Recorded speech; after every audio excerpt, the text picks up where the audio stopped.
So, welcome to the Oxford Clay Pottery Podcast. I'm Catherine Tomlinson and I started an eco-conscious pottery company called Oxford Clay. Now, at Oxford Clay, I don't just make pottery, I also make resources such as books and courses and information for other potters who want to be more eco-conscious in their pottery practice but maybe don't know where to start or can't find out the information they need. So that's what this podcast is all about. It's about sharing everything I've learned along my eco-conscious pottery journey with you, and I can't wait to get started. So let's go.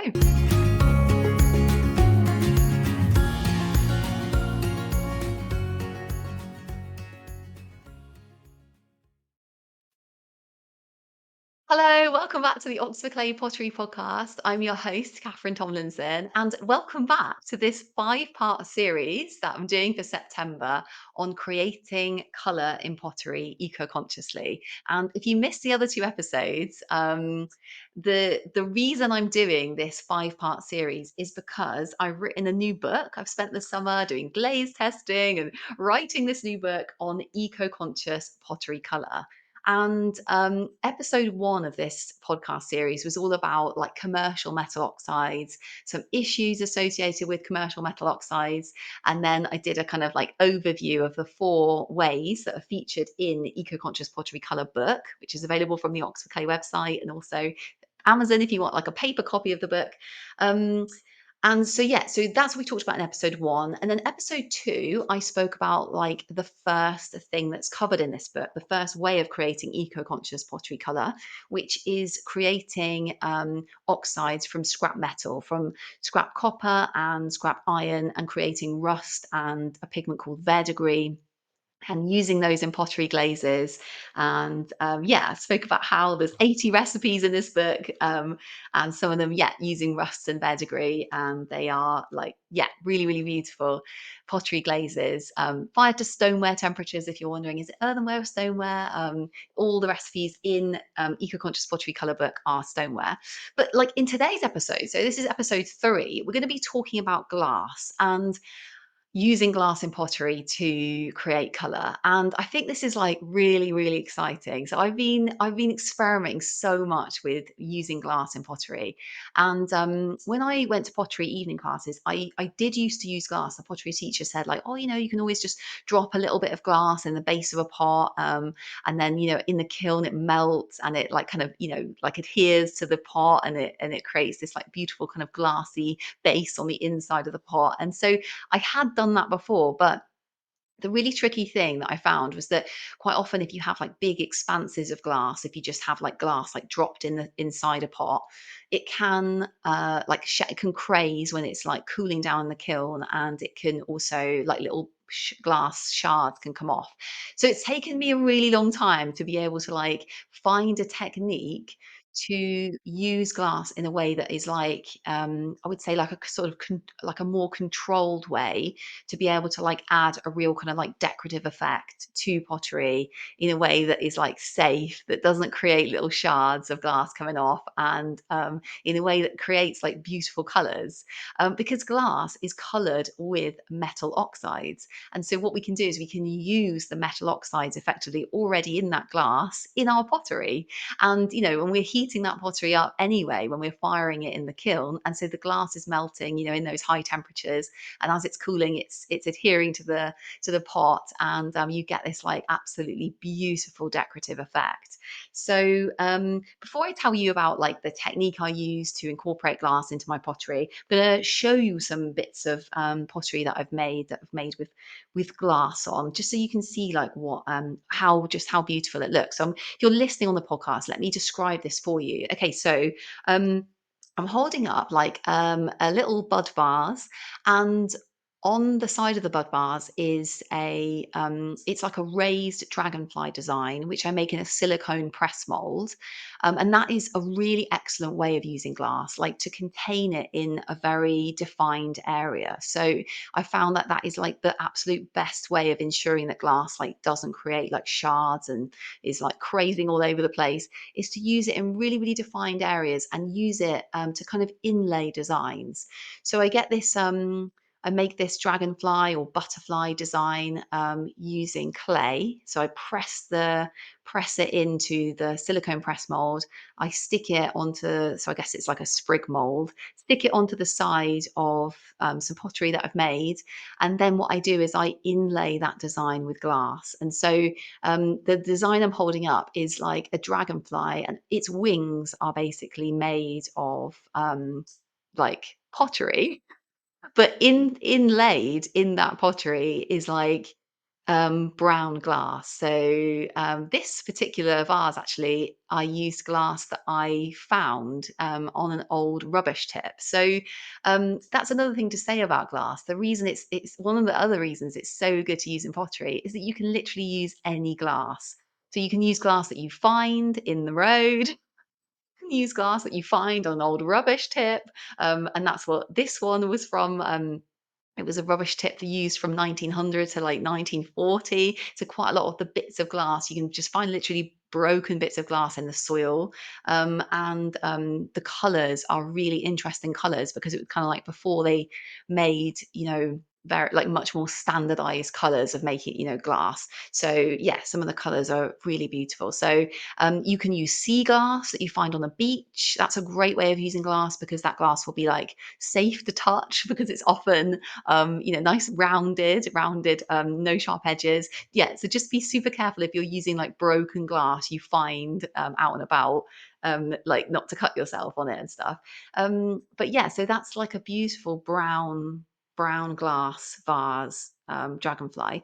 And then like another thing to show you is like I'm going to hold up another dragonfly with glass inlaid in its wings, and this is like a blue glass. So I didn't find this glass; it was an old bottle from something that I used.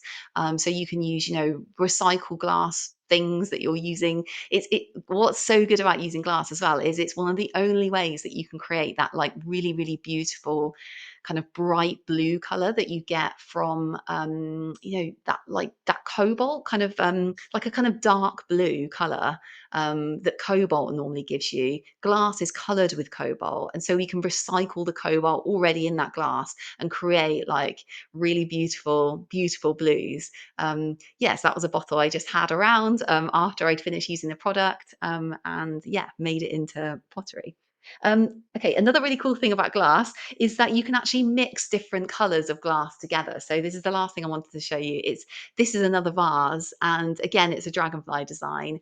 And I'll try and describe it for you on the podcast. It's basically like some parts of the wings are green and some parts of the wings are blue. Um, and like yeah, some parts are kind of like this little sort of slightly browny colored like color, and yeah, it's kind of like this kind of mottled effect, like a bit like an insect's wings would really be, like a sort of iridescent kind of effect. It's kind of like blues, greens, like browns. Yeah, so it's really beautiful effect. Okay, so how do you actually even use glass in pottery? So this is a technique that I actually go through in Eco-conscious Pottery Colour book.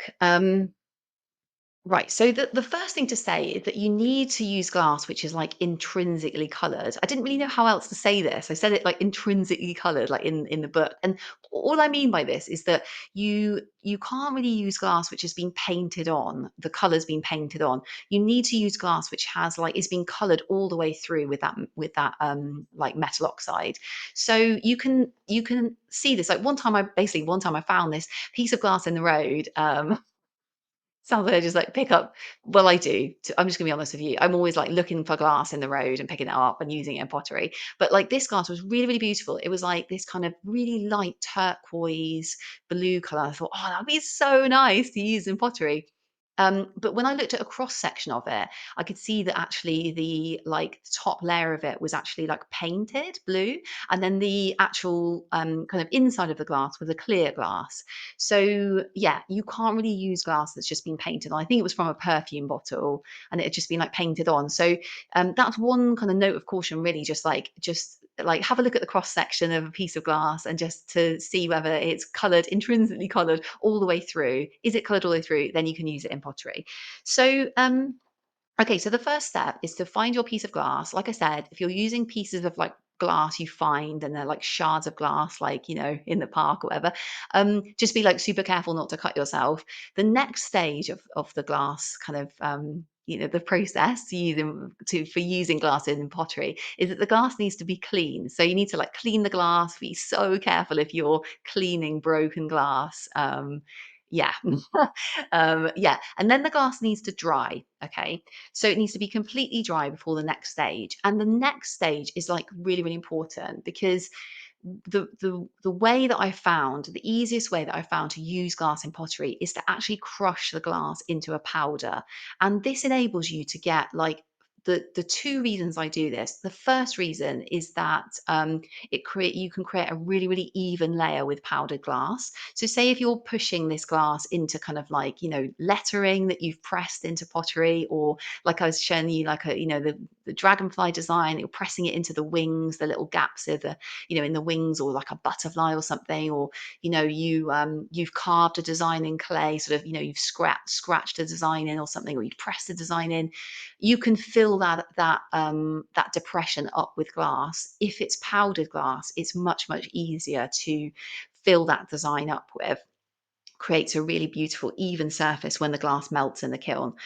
So that's the first reason. The second reason is that powdered glass sticks together really, really well. So what I found, the amazing thing I found, is that when you powder glass, you can actually use it on almost vertical surfaces. So the vase I held up is a vertical vase, and then the glass. Some of the wings, are pretty much vertical, and by pressing the powder glass into that vertical surface, when it goes in the kiln, so you just have to be like really careful, like not to knock that pottery. But when it goes in the kiln, it pretty much stays on there. And when the during the firing, it stays in the dragonfly wing, even though it's vertical, pretty much, and then creates this like color on the vase using glass. So it's really cool. So powdering glass. The way I do it is I basically take a little piece of glass and I put it in a pestle and mortar, which is made of stone.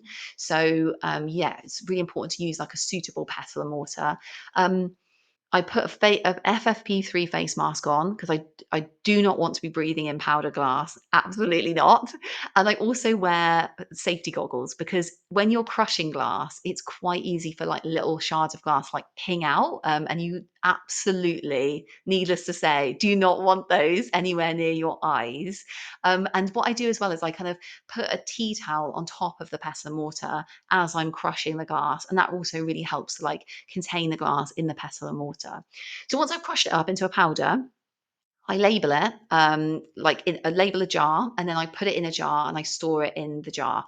You actually don't need much at all to create color in pottery. You need a tiny piece of glass to create, because like a little bit of powdered glass goes a really, really long way, to like when you're adding it to pottery.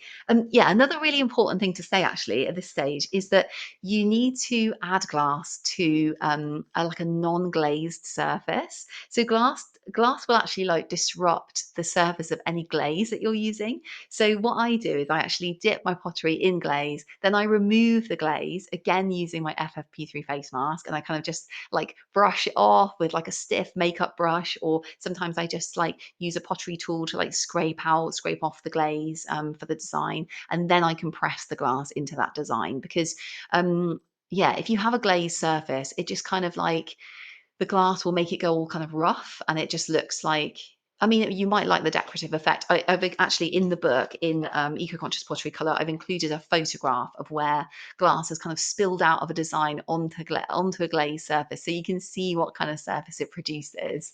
You might want that in your pottery. Yeah, but it works really, really well if it's kind of on kind of pure bisqueware, but you really do have to glaze it first, then you're scraping off the glaze. When it's dry, then you're adding the glass on top.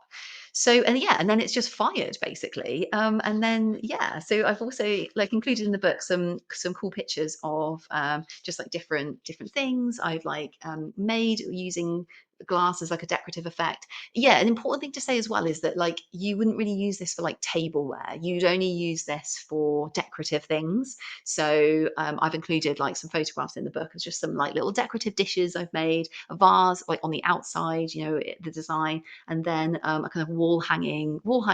They're really fun actually because they're flat, and then you obviously like put string in them and hang them up, but you can press different things into them, and then you can just go, let your creativity run wild with like what you want to, like, the glass you want to use in that design. So I made a press with like a press design, a dragonfly design, just using clay. So it's like a bisque press, a bisque stamp, I suppose you'd call it. And I use that stamp and I press it into like a flat rolled out piece of clay, and it's a dragonfly design, and then I fill that design up with glass. Yeah, and it's like it's really cool because you can, like I said, mix different colors together, mix different colors of glass, and yeah, the world's your oyster in terms of like just like yeah, the creativity you can use in terms of glass. Yeah, when you have a nice like flat piece, you can just put all sorts of different types of glass on it. So oh yeah, it's been so much fun talking to you about using glass decoratively. I will say decoratively because I want to kind of differentiate it from like, if you were just glazing something to use as a mug or something, to have your tea out of, just say like decorative use, decorative use of glass, just because it's not really safe to kind of be eating off or drinking out of. But yeah, that's what I'm using. That's what I'm saying, decorative. Yeah, so it's been so nice talking to you about glass. It is so much fun using glass in pottery. Yeah, like I said, there's so many creative options, and glass is just so abundantly available. Yeah, it's so much fun to use. So that's one of the kind of benefits of using glass. Really, it's just like abundant. It's free. You can just collect little bits off the road. Again, you're stopping. You're reducing mining because you're using metal oxides that are already in the supply chain. You're recycling glass. That glass might be even like thrown away into landfill, just like we talked about in like the recycling metals episode last week. You only need a tiny amount, like I was saying, to color your pottery. It's very economical in terms of like the effort you're putting into like crushing the glass. um, yeah, and then you just have, you can use it in loads of different things, like a little tiny piece of glass. Yeah, and also collecting glass cleans up the environment. I find like some broken glass that is just like in a park or something like that, and you're taking that out of the environment. Yeah, and like I was saying to you about, using verdigris and rust, again, you can create really, really unique colors in your pottery.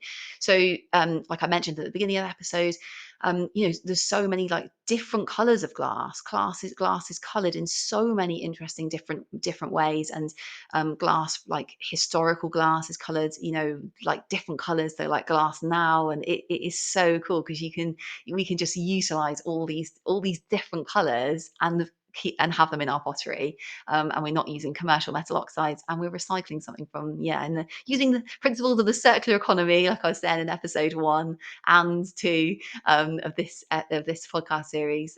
Yeah, so thank you so much for joining me on this episode talking about glass, and yeah, I hope you have loads and loads of fun using glass in your pottery.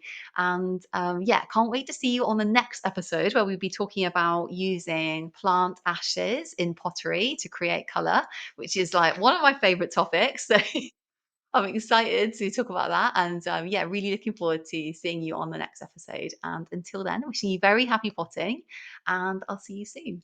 Goodbye.